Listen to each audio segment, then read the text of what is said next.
So you gotta hear this. Have you ever seen a franchise that's been dormant for, 12 years just suddenly come roaring back to life? I'm talking about a game that was basically a fossil from a whole other console generation. And yet, over the last day, it's all anyone on the internet can talk about. And the reason why? Well, that's where things get really interesting. Just look at this number, 4,000%. That's the spike in social media mentions for Tomodachi Life in a single 24-hour period. Now, that's not just a trend, that's a cultural earthquake. But here's the thing. Everyone's calling it a nostalgia trip, and they are completely missing the real story here.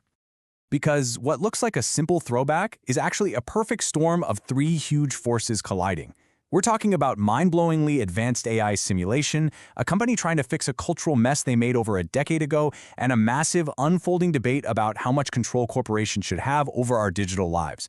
Trust me, this is way, way more than just a cute little game. So, what kicked all this off? Well, completely out of the blue, Nintendo drops a bombshell. Tomodachi Life, Livin' the Dream, coming to the Switch and the new Switch 2 on April 16th. And it's not a sequel, it's a total reinvention.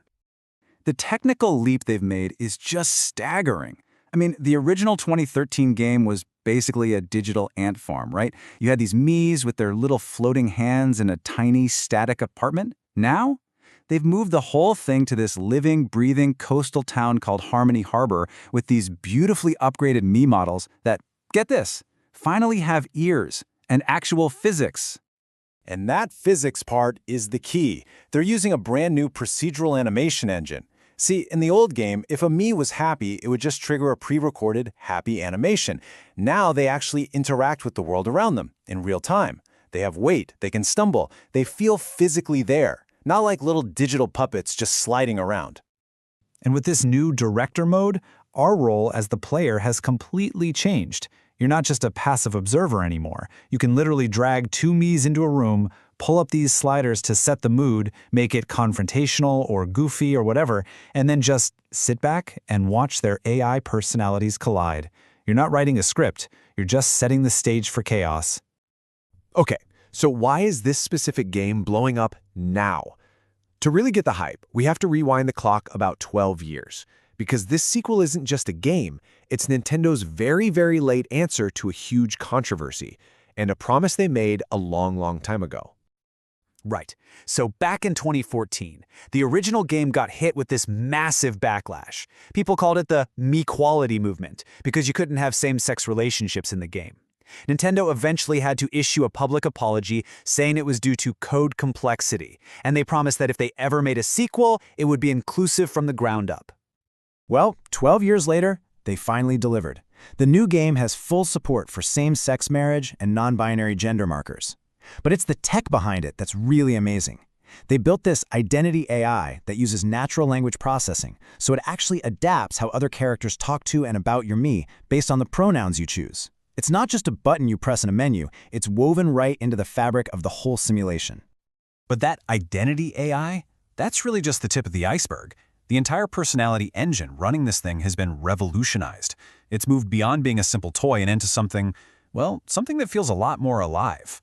You see, the original game ran on what's basically random number generation. If Mii A and Mii B met, the game just rolled digital dice to decide if they'd be friends or enemies. It was random, sure, but it wasn't smart. This new game uses what they're calling Relational Learning Models. Put simply, your Miis now have memories. And this is where it gets both brilliant and a little bit creepy.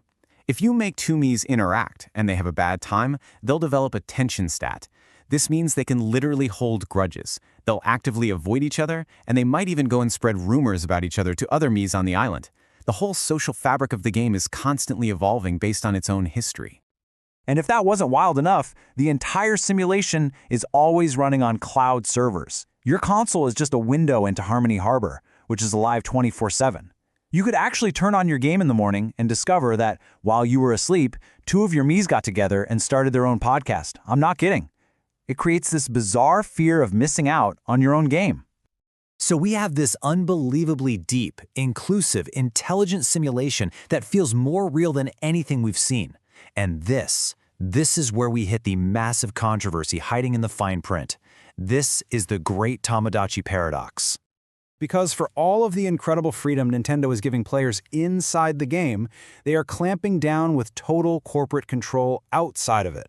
Which really makes you ask, did they build a masterpiece of simulation, or did they just build a very, very pretty golden cage? It's a new feature called the Snapshot Lockdown. You can't just take a screenshot and post it to social media anymore. No.